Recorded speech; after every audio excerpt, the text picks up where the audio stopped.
محترم ناظرین، السلام علیکم ورحمۃ اللہ وبرکاتہ۔ ہمارے محلے میں ایک بوڑھا شخص سردیوں کی راتوں میں گرما گرم انڈے کی صدائیں لگاتا تھا۔ وہ ہمیشہ اپنا آدھا چہرہ ڈھانپ کر رکھتا تھا۔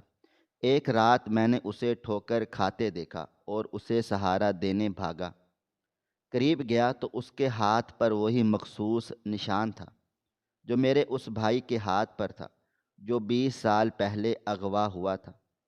میں نے اس کا نقاب الٹا تو چیخ مار دی، کیونکہ وہ دسمبر کی یخ بستہ ہوائیں کھڑکیوں کے شیشوں سے ٹکرا کر ایک ایسی وحشت ناک سیٹی بجا رہی تھی جیسے کوئی نادیدہ روح باہر کھڑی اندر آنے کی اجازت مانگ رہی ہو۔ میرے کمرے میں ہیٹر کی مدھم سرخی اور دیوار پر لٹکی گھڑی کی ٹک ٹک کے سوا سب کچھ ساکت تھا، مگر میرے ذہن میں شور برپا تھا، کیونکہ آج پھر وہی وقت ہو چکا تھا جب گلی کے سناٹے کو چیرتی ہوئی وہ منحوس اور دردناک صدا سنائی دینے والی تھی جو پچھلے ایک مہینے سے میرے اعصاب پر ہتھوڑے کی طرح برس رہی تھی۔ میں نے کمبل خود پر مزید کس لیا، مگر سردی تھی کہ ہڈیوں میں اتری جا رہی تھی۔ ابھی میں اپنی سوچوں کے بھنور میں ہی تھا کہ اچانک باہر سے وہ آواز ابھری، گرم انڈے، گرم گرم انڈے۔ یہ آواز کسی عام پھیری والے کی نہیں تھی، بلکہ اس میں ایک ایسا لرزہ اور ایک ایسی گہرائی تھی جیسے کوئی کنویں کی تہہ سے چیخ چلا رہا ہو۔ یہ آواز سنتے ہی مجھے اپنی ماں کے کمرے سے کھانسی نکی اور پھر چارپائی کی چرچراہٹ سنائی دی۔ میں جانتا تھا کہ اماں جاگ گئی ہیں، یا شاید وہ سوئی ہی نہیں تھی۔ میں نے بے دلی سے کمبل ہٹایا اور چپل پہن کر باہر برآمدے میں نکلا تو دیکھا کہ اماں ویل چیئر پر بیٹھی کانپتے ہاتھوں سے مین گیٹ کی طرف اشارہ کر رہی ہیں۔ ان کی دھندلی آنکھوں میں وہی پرانی چمک تھی جو پچھلے 20 سالوں سے میں دیکھ رہا تھا، وہ امید کی چمک جو ہر آہٹ پر انہیں لگتا تھا کہ ان کا کھویا ہوا بیٹا احمر واپس آ گیا ہے۔ میں قریب چلا گیا اور ان کے ٹھنڈے یک بستہ ہاتھوں کو اپنے ہاتھوں میں لے کر دبی آواز میں بولا، اماں، اتنی رات گئے کیوں دروازے پر نظریں جمائے بیٹھی ہو؟ باہر کوئی نہیں ہے، صرف وہ انڈے والا ہے۔ اماں نے میری بات انسنی کر دی اور لڑکھڑاتی زبان میں بولی، اقبال، میرا دل کہہ رہا ہے کہ آج وہ آئے گا۔ آج کی رات بہت بھاری ہے بیٹا، ذرا دیکھو تو صحیح، شاید کوئی پتہ پوچھ رہا ہو، شاید اسے گھر کا راستہ نہ مل رہا ہو۔ میں نے بے بسی سے انہیں دیکھا۔ 20 سال گزر چکے تھے، مگر ان کے لیے وقت وہیں تھم گیا تھا جب 7 سالہ احمر گلی میں کھیلتے ہوئے غائب ہو گیا تھا۔ اس وقت میں 10 سال کا تھا، اور مجھے آج بھی یاد ہے کہ وہ شام کتنی منحوس تھی جب ہماری ہنستی کھیلتی دنیا اجڑ گئی۔ ابو اس صدمے کو برداشت نہ کر سکے اور 2 سال بعد ہی ہمیں داغ مفارقت دے کر چلے گئے۔ تب سے اب تک ہم ایک زندہ لاش کی طرح جی رہے تھے۔ اگر اس گھر میں زندگی کی کوئی رمق باقی تھی تو وہ صرف اور صرف میرے ماموں طارق صاحب کی وجہ سے تھی۔ میرے ماموں جو بظاہر رشتے میں ماں کے بھائی تھے، مگر انہوں نے ایک باپ بن کر مجھے پالا تھا اور ایک شوہر کی طرح میری ماں کی اور میری بیوہ بہن کی کفالت کی تھی۔ وہ ہمارے لیے ایک ڈھال تھے، ایک فرشتہ جس نے ہمیں اپنی جوانی ہماری ذمہ داریوں کی نظر کر دی تھی۔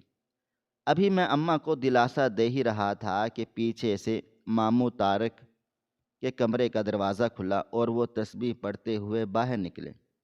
ان کے چہرے پر وہی روایتی سکون اور نور تھا جو تہجد گزار لوگوں کا خاصہ ہوتا ہے۔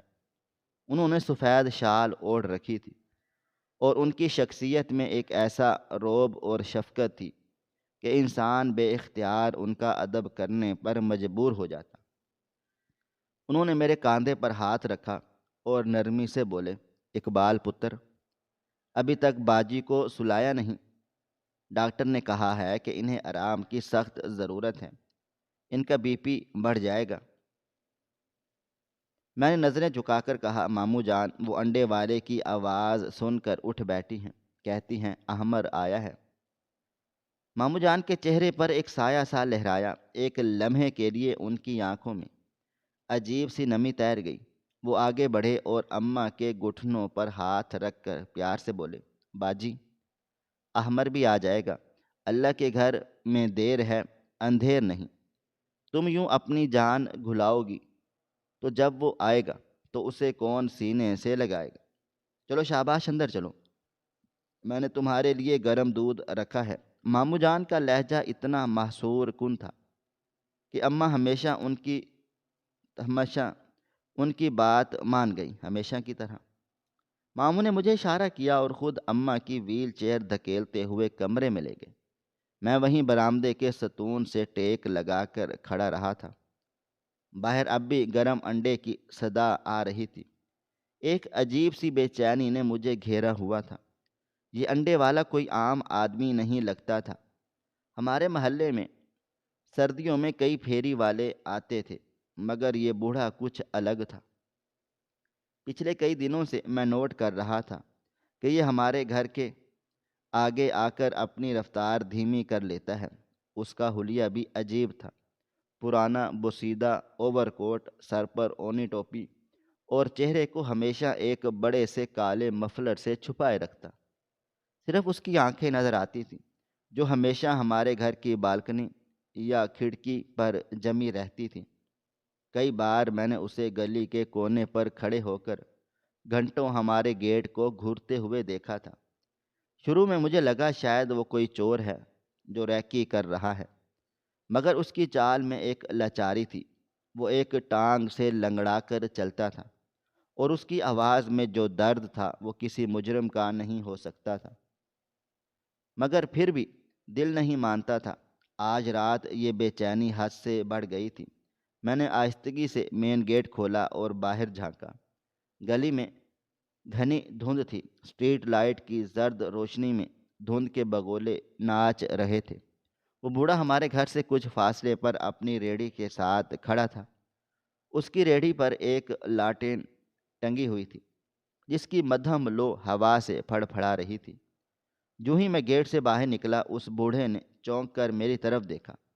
حالانکہ اس کا چہرہ چھپا ہوا تھا، مگر مجھے محسوس ہوا کہ وہ گھبرا گیا ہے۔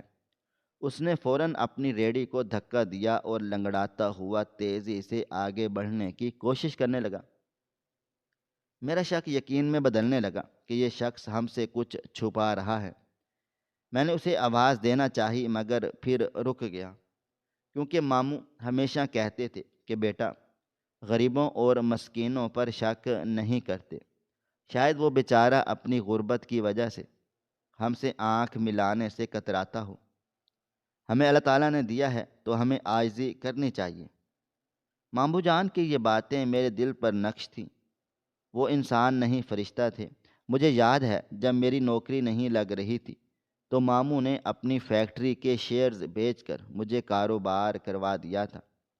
جب میری شادی کا وقت آیا تو انہوں نے اپنی بیٹوں کی طرح میری شادی دھوم دھام سے کی۔ میری بیوی نائلہ بھی ماموں کی اتنی ہی عزت کرتی تھی جتنی میں۔ اس گھر کا ایک ایک فرد ماموں طارق کے احسانوں تلے دبا ہوا تھا۔ وہ تہجد میں اٹھ اٹھ کر ہمارے لیے دعائیں کرتے تھے۔ اکثر میں نے انہیں جائے نماز پر روتے ہوئے دیکھا تھا۔ وہ کہتے تھے، یا اللہ، میری بہن کا دکھ مجھ سے دیکھا نہیں جاتا، اس کے جگر گوشے کو ملا دے۔ ایسے نیک انسان کے ہوتے ہوئے مجھے کسی بیرونی خطرے کا خوف نہیں ہونا چاہیے تھا، مگر یہ انڈے والا میرے دماغ کی نسوں میں چبھ رہا تھا۔ میں واپس اندر آ گیا اور گیٹ بند کر دیا۔ رات گہری ہو چکی تھی۔ میں اپنے کمرے میں آیا تو نائلہ سو چکی تھی۔ میں نے کھڑکی سے پردہ ہٹا کر دوبارہ دیکھا۔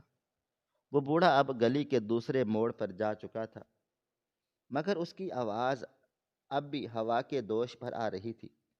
اگلی صبح ناشتہ کی میز پر معمول کی اداسی چھائی ہوئی تھی۔ اماں اپنی دوائیاں کھا رہی تھیں اور خالی نظروں سے دیوار کو گھور رہی تھیں۔ ماموں اخبار پڑھ رہے تھے۔ میں نے چائے کا گھونٹ بھرتے ہوئے کہا، ماموں، وہ رات والا انڈے والا مجھے کچھ ٹھیک نہیں لگتا۔ میں نے کل کچھ نوٹ کیا تھا۔ وہ ہمیں دیکھ کر چھپنے کی کوشش کر رہا تھا۔ کیوں نہ پولیس کو اطلاع کر دیں؟ ماموں نے اخبار نیچے کیا اور اپنی اینک کے شیشوں کے اوپر سے مجھے دیکھا۔ ان کے چہرے پر ایک نرم سی مسکراہٹ تھی۔ انہوں نے کہا، اقبال، تم بھی نہ بالکل وہمی ہو گئے ہو۔ ارے بیٹا، وہ ایک غریب بوڑھا ہے۔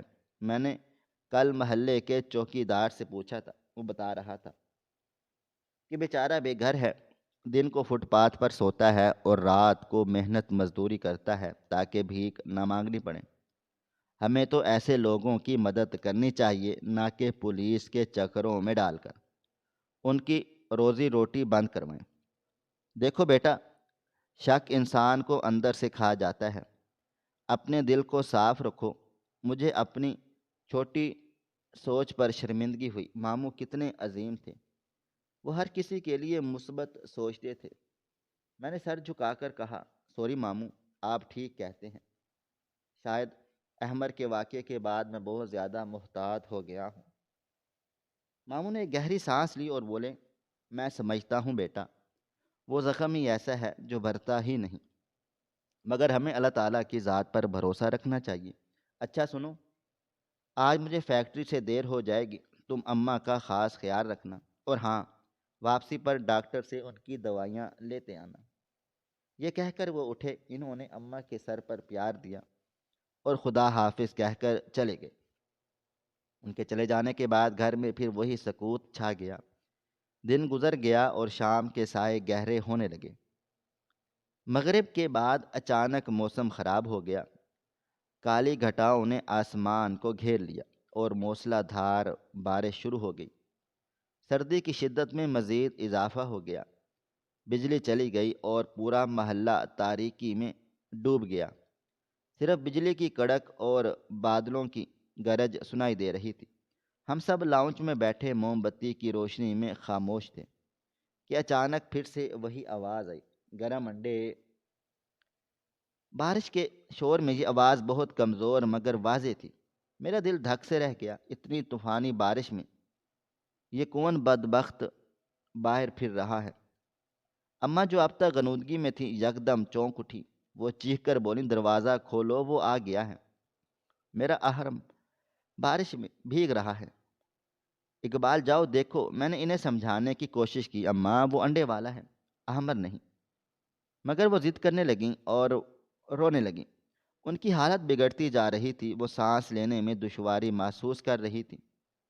نائلہ انہیں پانی پلانے کی کوشش کر رہی تھی، مگر وہ میرا گریبان پکڑ کر جھنجھوڑ رہی تھی۔ تجھے اللہ کا واسطہ ہے، اسے اندر بلا لے، وہ سردی سے مر جائے گا۔ ماں کی تڑپ مجھ سے دیکھی نہ گئی۔ میں نے فیصلہ کیا کہ آج اس انڈے والے کا قصہ ختم کر دوں گا۔ میں باہر جا کر اسے پیسے دے کر کہوں گا کہ یہاں سے چلا جا اور دوبارہ اس گلی میں نہ آئے۔ میں نے رین کوٹ پہنا اور ٹارچ لے کر باہر طوفان میں کھڑا ہوا۔ باہر کا منظر ہولناک تھا۔ گلی ندی کا منظر پیش کر رہی تھی، کیچڑ اور پانی ہر طرف تھا۔ میں ٹارچ کی روشنی ادھر ادھر گھمانے لگا۔ مجھے کچھ فاصلے پر وہ بوڑھا نظر آیا۔ وہ بارش اور ہوا کے تھپیڑوں سے لڑتے ہوئے اپنی ریڑھی کو دھکیلنے کی کوشش کر رہا تھا۔ اس کا مفلر بھیگا ہوا تھا اور وہ بری طرح سے کانپ رہا تھا۔ میں ابھی اس کی طرف بڑھ ہی رہا تھا کہ اچانک ایک تیز رفتار گاڑی پانی اڑاتی ہوئی گزری۔ بوڑھا بوکھلا گیا اور توازن برقرار نہ رکھ سکا۔ اس کا پاؤں پھسلا اور وہ منہ کے بل کیچڑ میں جا گرا۔ اس کی ریڑھی الٹ گئی۔ جلتے ہوئے کوئلے پانی میں گر کر بجھ گئے اور انڈے کیچڑ میں بکھر گئے۔ وہ اٹھنے کی کوشش کر رہا تھا مگر اٹھ نہیں پا رہا تھا۔ میرے اندر کا غصہ اور شک ایک لمحے میں ہمدردی میں بدل گیا۔ آخر وہ ایک بزرگ انسان تھا۔ میں دوڑ کر اس کے قریب جا پہنچا۔ بارش میرے چہرے پر تازیانوں کی طرح برس رہی تھی۔ میں نے ٹارچ ایک طرف پھینکی اور جھک کر اس کا بازو تھاما۔ وہ درد سے کرا رہا تھا۔ اس کا جسم بخار سے تپ رہا تھا۔ میں نے چیخ کر کہا، بابا جی اٹھیں، ہمت کریں۔ جیسے ہی میں نے اسے سہارا دے کر اٹھانے کی کوشش کی، میری نظر اس کے دائیں ہاتھ کی کلائی پر پڑی، جو اس کی قمیض کی آستین اوپر ہونے کی وجہ سے ننگی ہو گئی تھی۔ ٹارچ کی روشنی میں جو زمین پر پڑی ہوئی تھی اس پر منعکس ہوئی۔ میری آنکھیں پھٹی کی پھٹی رہ گئیں، میرے پیروں تلے سے زمین نکل گئی۔ اس کی کلائی پر ایک بہت گہرا اور پرانا زخم کا نشان تھا، ایک ایسا نشان جسے میں ہزاروں میں بھی پہچان سکتا تھا۔ میرا دل و دماغ 20 سال پیچھے چلا گیا، وہ منحوس رات جب احمر کو کالی گاڑی میں زبردستی ڈالا جا رہا تھا۔ میں گاڑی کے پیچھے بھاگا تھا۔ میں نے اغوا کار کا ہاتھ پکڑنے کی کوشش کی تھی، جو کھڑکی سے باہر نکلا ہوا تھا۔ اس وقت اسٹریٹ لائٹ کی روشنی میں نے اس کے ہاتھ پر بالکل ایسا ہی کٹ کا نشان دیکھا تھا، اور اس کی انگلی میں ایک عجیب سی نیلم کی انگوٹھی تھی۔ میرا دل زور زور سے دھڑکنے لگا تھا۔ کیا یہ وہی ہے؟ میں نے جلدی سے اس کے ہاتھ کی انگلیوں کو دیکھا، وہاں انگوٹھی تھی۔ میں اس انگوٹھی کو لاکھوں میں بھی پہچان سکتا تھا۔ یہ انگوٹھی اب تک مجھے خواب میں ڈراتی آئی تھی، میں کیسے بھول سکتا تھا؟ میرے اندر ہمدردی کا جذبہ یکدم ختم ہو گیا اور ایک وحشیانہ غصے نے جگہ لے لی۔ یہ وہی ہاتھ تھا جس نے میرے بھائی کا بچپن چھینا تھا۔ یہ وہی ہاتھ تھا جس نے میری ماں کو زندہ لاش بنا دیا تھا۔ میں نے اس بوڑھے کو جھنجھوڑتے ہوئے اس کے گریبان پر ہاتھ ڈالا۔ وہ خوفزدہ ہو کر میری طرف دیکھنے لگا۔ اس کا آدھا چہرہ اب بھی مفلر میں چھپا ہوا تھا، مگر اس کی آنکھوں میں موت کا خوف تھا۔ یہ بوڑھا کون تھا اور 20 سال کے بعد ہمارے گھر کے باہر کیا کر رہا تھا؟ کیا ماموں جان کا شک غلط تھا؟ کیا میرا شک صحیح تھا؟ بارش اور تیز ہو گئی اور میں ایک قاتل کے روبرو کھڑا تھا۔ اس وقت بارش کی بوندیں میرے لیے تیزاب بن چکی تھیں اور ہوا کے تھپیڑے میرے وجود کو کاٹ رہے تھے، مگر مجھے اپنے جسم کی کوئی خبر نہیں تھی، کیونکہ میری نظریں اس بوڑھے کی کلائی پر موجود تھیں، اس نشان پر جمی ہوئی تھی جو محض ایک زخم کا نشان نہیں تھا، بلکہ میری برباد زندگی کی وہ مہر تھی جسے نے ہم سب کی خوشیوں کو نگل لیا تھا۔ میرے ذہن کے پردے میں 20 سال پرانی وہ شام کسی فلم کی طرح چلنے لگی جب میں اور احمر گلی میں کرکٹ کھیل رہے تھے۔ وہ شام بھی سردیوں کی ایک عام شام تھی، مگر اس میں ایک عجیب سی ویرانی اور خوف گھلا ہوا تھا۔ احمد نے نئی جیکٹ پہن رکھی تھی جو ماموں طارق نے اسے سالگرہ پر تحفہ دی، اور وہ بہت زیادہ خوش تھا۔ اچانک گلی کے موڑ سے ایک کالے رنگ کی گاڑی نمودار ہوئی، جس کے شیشے جیٹ بلیک تھے اور اس کی ہیڈ لائٹس بجھی ہوئی تھی۔ گاڑی کی رفتار بہت دھیمی تھی، جیسے کوئی شکاری اپنے شکار کی تلاش میں ہو۔ میرا دل انجانے خوف سے دھڑکا تھا۔ میں نے احمر کو آواز دی کہ اندر چلو، مگر وہ اپنی دھن میں مگن بال اٹھانے کے لیے اس گاڑی کے قریب چلا گیا۔ اسی لمحے گاڑی کا دروازہ کھلا اور ایک قوی البسہ نقاب پوش شخص باہر نکلا۔ اس نے آن کی آن میں احمر کو دبوچ لیا۔ احمر کی چیخ میرے حلق میں اٹک گئی۔ میں پاگلوں کی طرح اس کی طرف بھاگا۔ چھوڑو میرے بھائی کو، میں چیختا چلاتا ہوا گاڑی تک جا پہنچا۔ اغوا کار احمر کو پچھلی سیٹ پر دھکیل چکا تھا اور خود ڈرائیونگ سیٹ کی طرف لپکا تھا۔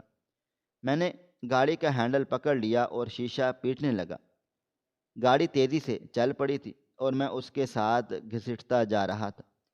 تبھی ڈرائیورنگ سیٹ کا شیشہ ذرا سا نیچے ہوا اور ایک مضبوط ہاتھ باہر نکلا، جس نے مجھے زوردار دھکا دے کر پرے ہٹانا چاہا۔ اسٹریٹ لائٹ کی روشنی سیدھی اس کے ہاتھ پر پڑی تھی اور وقت جیسے وہیں تھم سا گیا تھا۔ میں نے واضح طور پر اس کی کلائی پر زیڈ کی شکل کا ایک گہرا کٹ دیکھا تھا، جو شاید چاقو یا کانچ سے لگایا تھا۔ اس کی درمیانی انگلی میں ایک بڑے سے نیلے نگینے کی انگوٹھی تھی۔ وہ ایک سیکنڈ کا منظر تھا، مگر وہ میری یادداشت میں پتھر پر لکیر کی طرح کندہ ہو گیا تھا۔ اس شخص نے مجھے زور سے دھکا دیا اور میں سڑک کنارے پتھروں پر جا گرا۔ میرا سر پھٹ گیا تھا اور خون میری آنکھوں میں اتر آیا تھا، مگر میری دھندلی نظروں نے اس گاڑی کو اندھیرے میں غائب ہوتے ہوئے دیکھا تھا۔ میں وہیں پڑا چیختا رہا، احمر احمر، مگر صرف گاڑی کے ٹائروں کی آواز اور احمر کی گھٹی ہوئی چیخیں گونجتی رہیں۔ کچھ دیر کے بعد ماموں طارق بھی بعد حواسی کی عالم میں وہاں پہنچے تھے۔ انہوں نے مجھے خون میں لت پت دیکھ کر گلے سے لگا لیا اور دھاڑے مار کر روئے تھے۔ پولیس آئی، تفتیش ہوئی، مگر وہ گاڑی اور وہ نشان والا ہاتھ زمین کھا گئی یا آسمان نگل گیا، کسی کو خبر نہ ہوئی۔ ماموں نے اس وقت ہمیں دلاسا دیا تھا کہ شاید کوئی ڈاکو تھے جو تاوان کے لیے لے گئے ہیں، مگر تاوان کی کال کبھی نہیں آئی، اور آج 20 سال کے بعد وہی ہاتھ، وہی نشان میرے سامنے کیچڑ میں لت پت ایک لاچار انڈے والے کی شکل میں موجود تھا۔ میرے اندر کا لاوا پھٹ پڑا۔ میں نے انڈے والے کا گریبان دونوں ہاتھوں سے جکڑ لیا اور اسے زمین سے گھسیٹ کر کھڑا کیا۔ میرا چہرہ غصے سے لال سرخ ہو رہا تھا اور آنکھوں کے سے شعلے نکل رہے تھے۔ تو تم ہو وہ درندے جس نے میرا بھائی چھینا تھا۔ میری آواز میں اتنی وحشت تھی کہ وہ بوڑھا کانپنے لگا۔ اس نے کچھ بولنے کی کوشش کی، مگر خوف کی وجہ سے اس کی زبان بند ہو گئی۔ وہ ہاتھ جوڑ رہا تھا، مگر مجھے اس پر ذرا ترس بھی نہیں آیا۔ میں نے اسے دھکا دیتے ہوئے اپنے گھر کے گیٹ کی طرف دھکیلا۔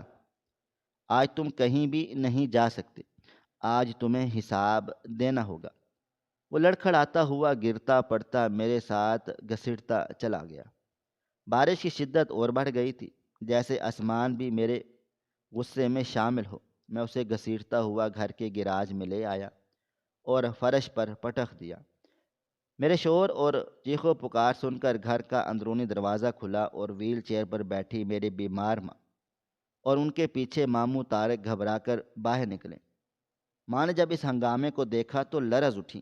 ان کی نظریں جب فرش پر پڑے کیچڑ میں لت پت اس شخص پر پڑیں تو وہ کانپتے ہوئے بولی، اقبال، یہ کیا کر رہے ہو بیٹا؟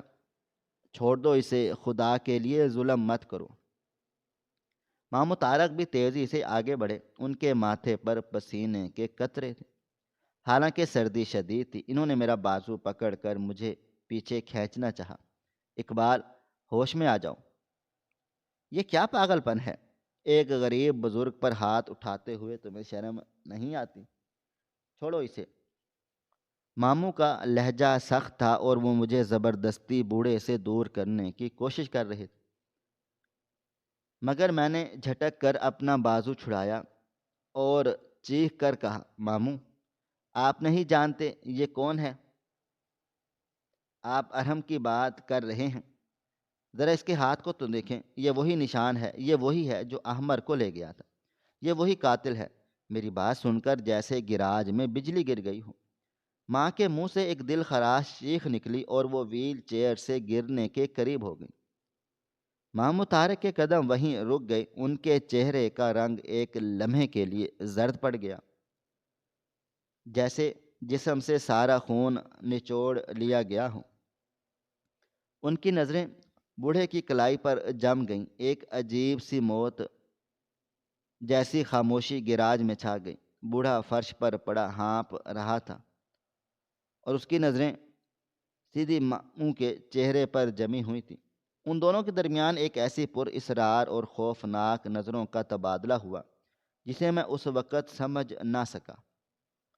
بوڑھے کی آنکھوں میں التجا نہیں بلکہ ایک عجیب سی پہچان تھی، جیسے وہ ماموں کو بہت اچھی طرح سے جانتا ہو۔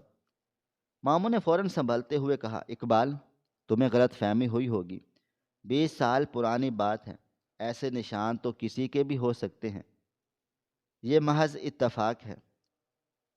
مگر میں ماننے کو تیار نہیں تھا، میرا خون کھول رہا تھا۔ میں نے آگے بڑھ کر بوڑھے کے چہرے پر لپٹا وہ گیلا مفلر کھینچ لیا۔ دکھاؤ اپنا چہرہ، میری ماں بھی دیکھے کہ کس نے اس کی کوکھ اجاڑی تھی۔ جیسے ہی مفلر ہٹا، ماں نے اپنا چہرہ ہاتھوں میں چھپا لیا اور زاروں قطار رونے لگی۔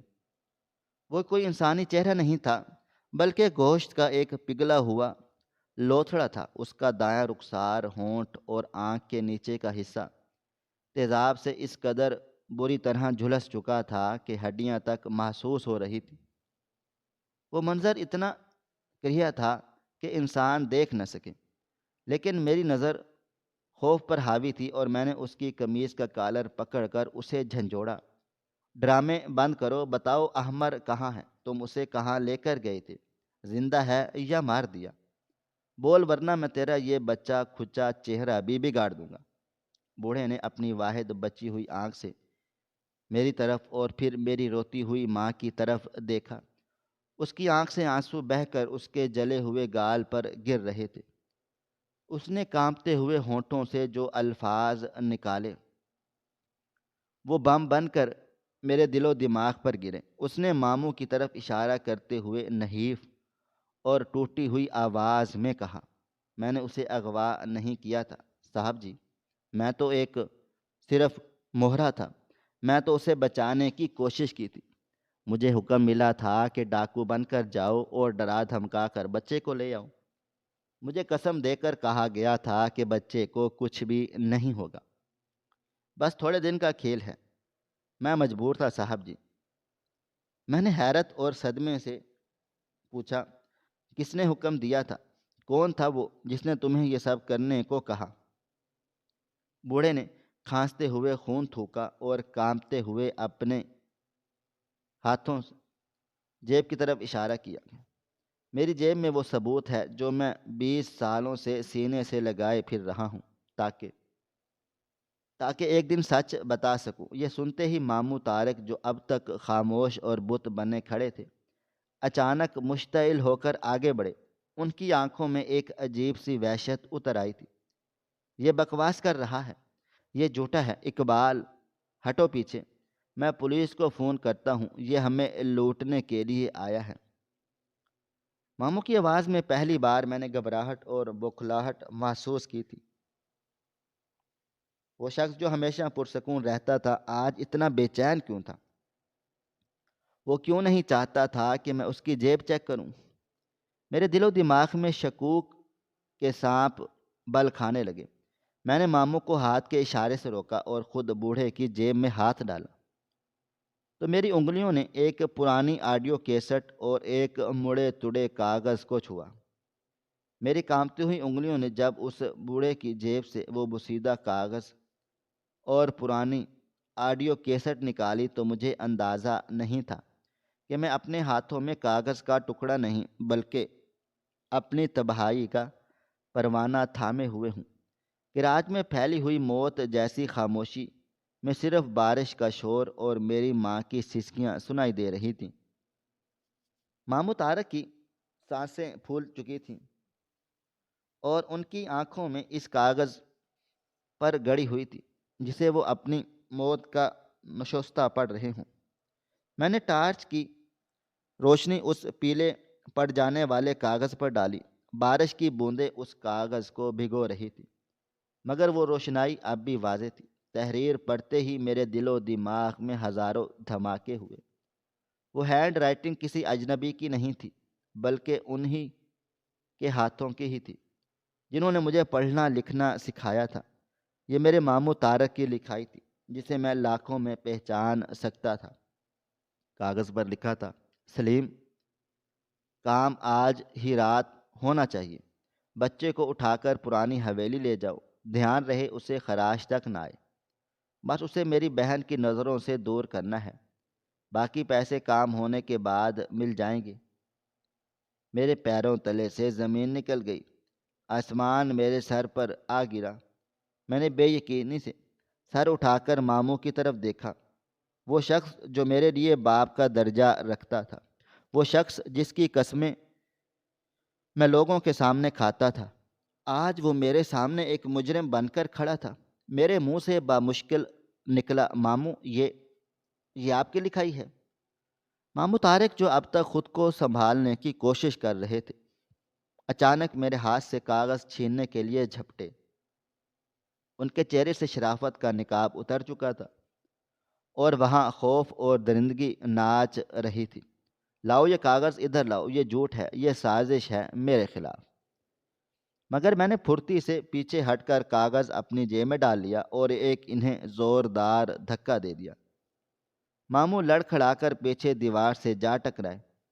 اسی لمحے فرش پر پڑے اس آدھے جلے ہوئے چہرے والے بوڑھے نے ایک دردناک کہکا لگایا۔ وہ کہکہا اتنا بھیانک تھا کہ میرے رونگٹے کھڑے ہو گئے۔ اس نے کھانستے ہوئے کہا، ہاں ہاں طارق صاحب، چھین لو ثبوت، مار دو مجھے جیسے 20 سال پہلے مارا تھا۔ پہچانا نہیں اپنے وفادار ڈرائیور سلیم کو؟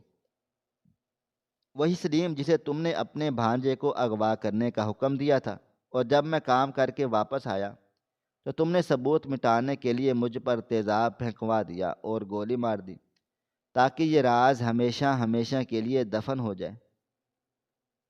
سلیم ڈرائیور، یہ نام سنتے ہی میری ماں کے حلق سے ایک ایسی دل خراش چیخ نکلی جس نے رات کی سیاہی کو چیر کر رکھ دیا۔ ماں نے دونوں ہاتھوں سے اپنا سر پیٹ لیا۔ ان کی آنکھیں پھٹی کی پھٹی رہ گئیں۔ وہ جس بھائی کو اپنا سہارا سمجھتی تھی، جس بھائی کے ٹکڑوں پر وہ پل رہی تھی، وہی ان کی بربادی کا ذمہ دار تھا۔ ماں نے کانپتے ہوئے ہاتھوں سے ویل چیئر کے پہیے کو گھمایا اور ماموں کی طرف بڑھے۔ ان کے لہجے میں جو درد اور شکوہ تھا وہ پتھر کو بھی موم کر دیتا ہے۔ طارق، یہ کیا کہہ رہا ہے؟ بول بھائی، کیا تو نے میری کوکھ اجاڑی؟ کیا تو نے میرے احمر کو مجھ سے چھینا؟ میں 20 سال سے جس کے کندھے پر سر رکھ کر روتی رہی، کیا وہی قاتل تھا؟ بول طارق، بول۔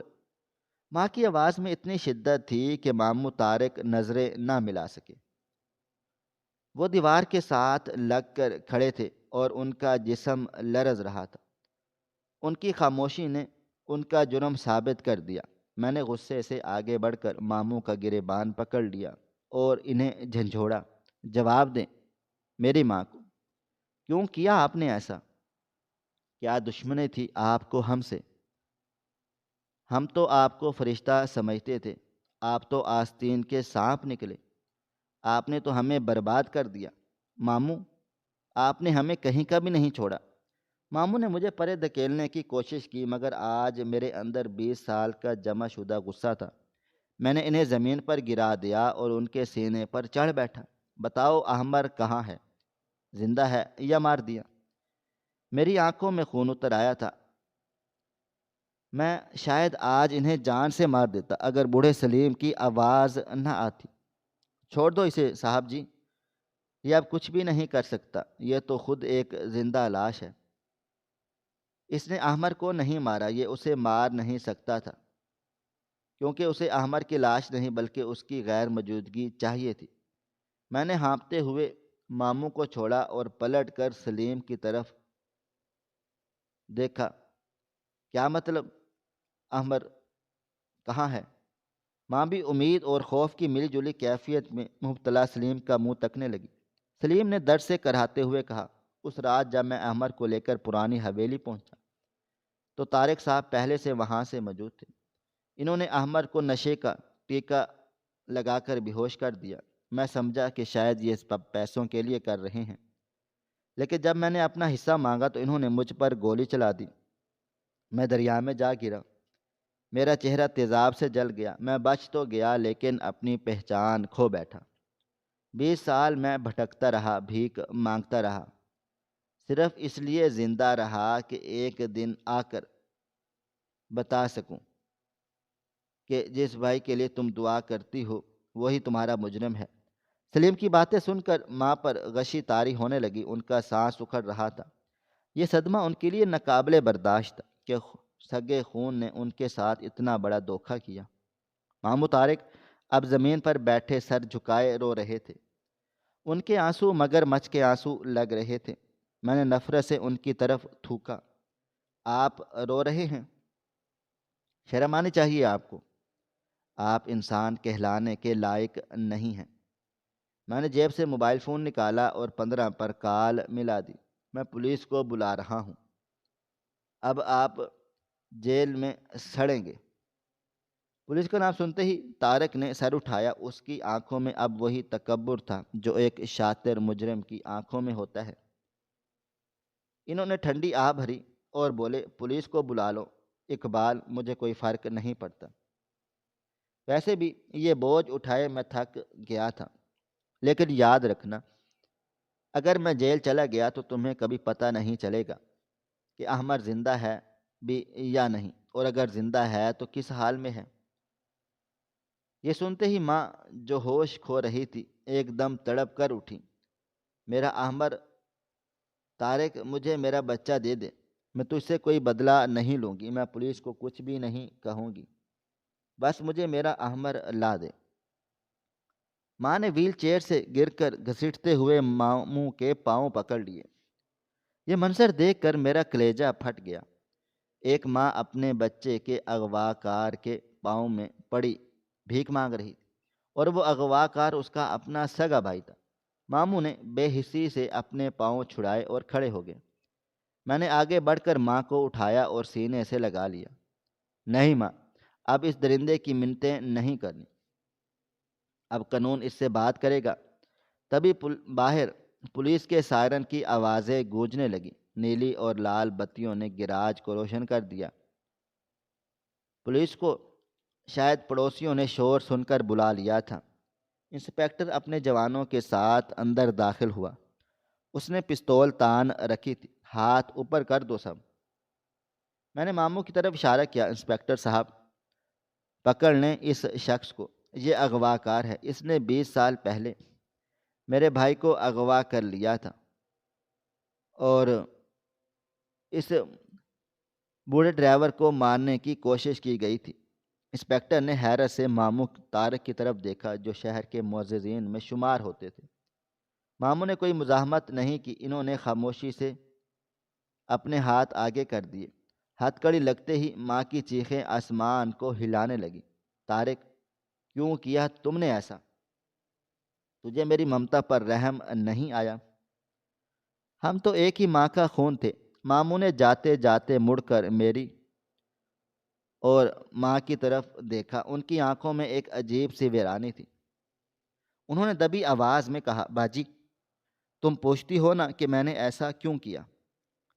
سگا بھائی ہو کر میں نے تمہاری کوکھ کیوں اجاڑ دی؟ تو سن لو، یہ سب میں نے جائیداد کے لیے نہیں کیا، بلکہ اس نفرت کی وجہ سے کیا تھا جو ابا جی نے مرتے وقت میرے سینے میں بوئی تھی۔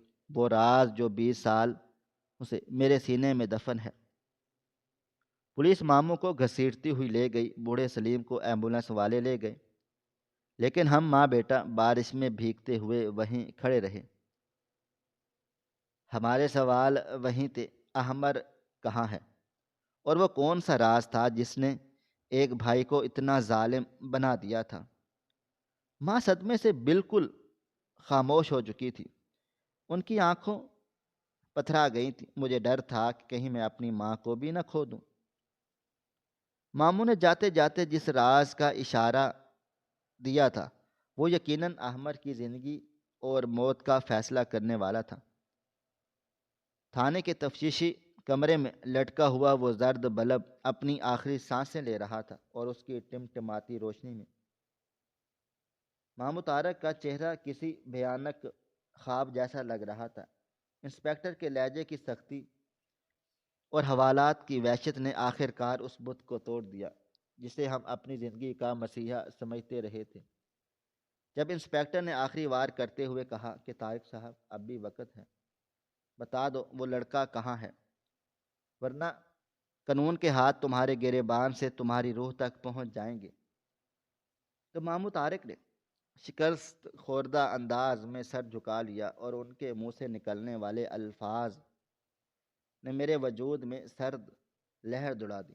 انہوں نے ایک عجیب سی صفاقانہ مسکراہٹ کے ساتھ کہا، انسپکٹر، موت تو ایک لمحے کی تکلیف ہے، میں اسے مار کر آسان موت نہیں دینا چاہتا تھا، میں اسے وہ سزا دینا چاہتا تھا کہ وہ ہر سانس کے ساتھ مرے اور ہر سانس کے ساتھ جیے۔ وہ زندہ ہے مگر ایک لاش کی طرح، شہر سے 50 میل دور ویرانے میں بنی اس پرانی حویلی کے تہہ خانے میں، جسے دنیا سکون بحالی مرکز کے نام سے جانتی ہے، مگر وہاں سکون نہیں، صرف چیخیں دفن ہوتی ہیں۔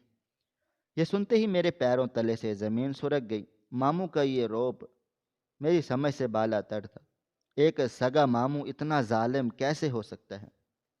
میں اور ماں پولیس کی گاڑی میں بیٹھ کر اس نامعلوم منظر کی طرف روانہ ہوئے تو باہر طوفانی بارش تھم چکی تھی، مگر میرے اندر کا طوفان اپنے عروج پر تھا۔ ماں کی حالت غیر تھی۔ وہ گاڑی کی سیٹ پر کسی بے جان گڑیا کی طرح بیٹھی ہوئی تھی۔ ان کی آنکھوں میں خشکی ہو چکی تھی، شاید آنسوؤں کا ذخیرہ ختم ہو گیا تھا، مگر ان کے ہونٹ مسلسل ہل رہے تھے۔ وہ اپنے رب سے اپنے کھوئے ہوئے لال کی بھیک مانگ رہی تھی۔ گاڑی شہر کی روشنی سڑکوں کو چھوڑ کر کچے اور دشوار گزار راستوں پر ہچکولے کھاتی ہوئی آگے بڑھ رہی تھی۔ چاروں طرف گپ اندھیرا اور جھاڑیاں تھیں۔ تقریباً کوئی 1.5 گھنٹے کے عذاب شکن سفر کے بعد گاڑی ایک ویران اور قدیم عمارت کے سامنے جا کر رکی، جس کی دیواروں پر اگی ہوئی کائی اور گیٹ پر لگے ہوئے زنگ نے اس کی نحوست کی گواہی دی تھی۔ پولیس نے بھاری گیٹ کو دھکا دے کر کھولا اور ہم لوگ اندر داخل ہوئے۔ عمارت کے اندر سے فنائل اور سرانڈ کی ایک ایسی ملی جلی بو آ رہی تھی کہ سانس لینا محال تھا۔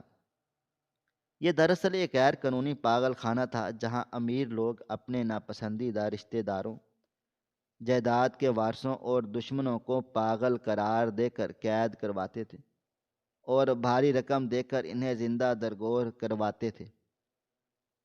ماموں کی نشان دہی پر ہم سیدھا تہہ خانے کی سیڑھیوں کی طرف بھاگے تھے۔ سیڑھیاں اترتے ہوئے مجھے محسوس ہو رہا تھا کہ جیسے ہم جہنم کے کسی گڑھے میں اتر رہے ہیں۔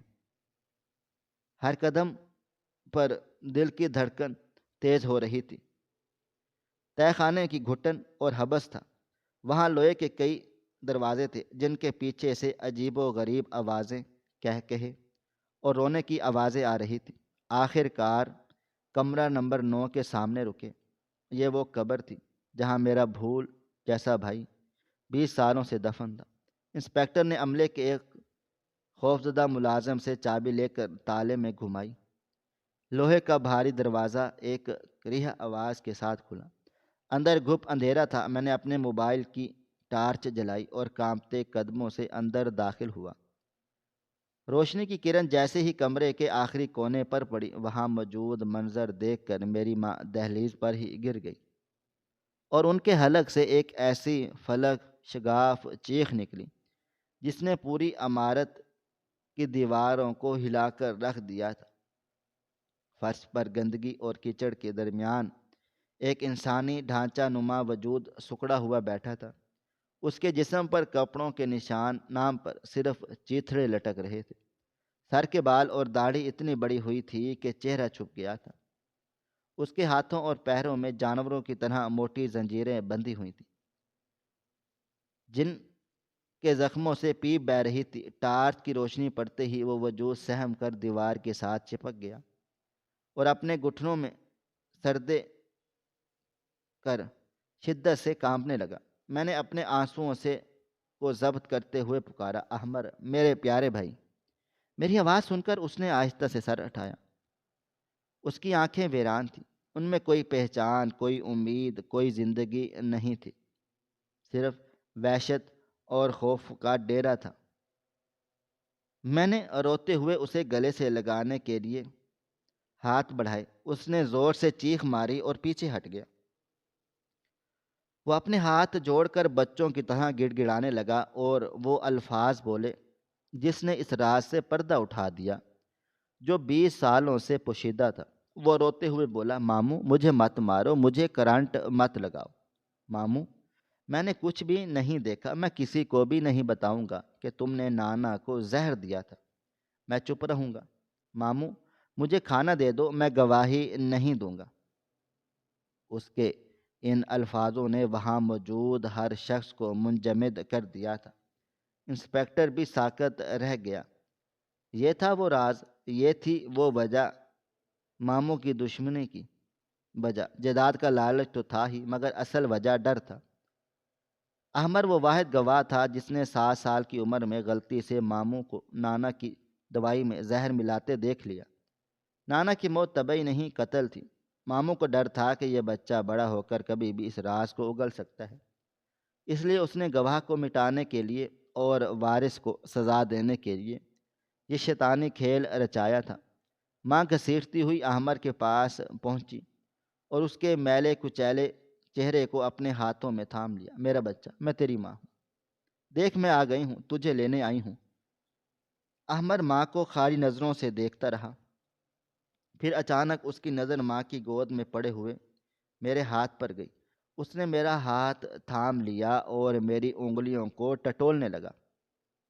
پھر اس نے دیوار کی طرف اشارہ کیا۔ میں نے ٹارچ دیوار پر ماری تو میرا کلیجہ منہ کو آ گیا۔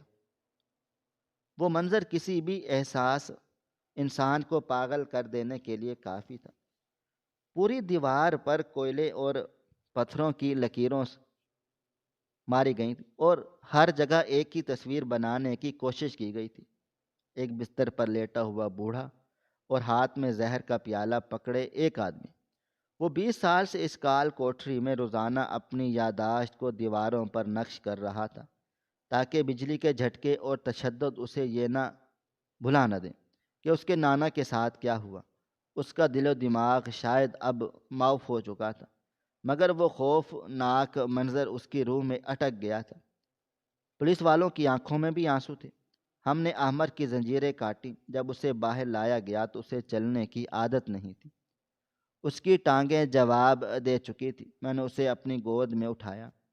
وہ ہڈیوں کا ایک ڈھانچہ بن چکا تھا، اس کا وزن نہ ہونے کے برابر تھا۔ باہر کھلی اور چاند کی روشنی دیکھ کر اس نے آنکھیں میچ لیں، جیسے اس نے صدیوں سے آسمان نہ دیکھا ہو۔ گھر واپسی کا سفر خاموش تھا، مگر اب اس خاموشی میں ایک عجیب سا سکون تھا، جیسے طوفان گزر چکا ہو۔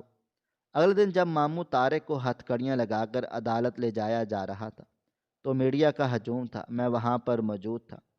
ماموں نے مجھے دیکھا تو ان کی آنکھوں میں اب تکبر نہیں تھا، مگر شرمندگی بھی نہیں تھی، بلکہ ایک ہارے ہوئے جواری کی سی جھنجھلاہٹ تھی۔ انہوں نے کیمرے کے سامنے چلا کر کہا، اقبال، میں نے اسے اس لیے نہیں مارا تھا کہ میں پکڑا جاتا، بلکہ اس لیے زندہ رکھا تھا کہ جب بھی میں نانا کی جائیداد پر عائش کروں گا تو مجھے تسکین ملے گی کہ اصل وارث کیڑے مکوڑوں کی طرح رینگ رہا ہے۔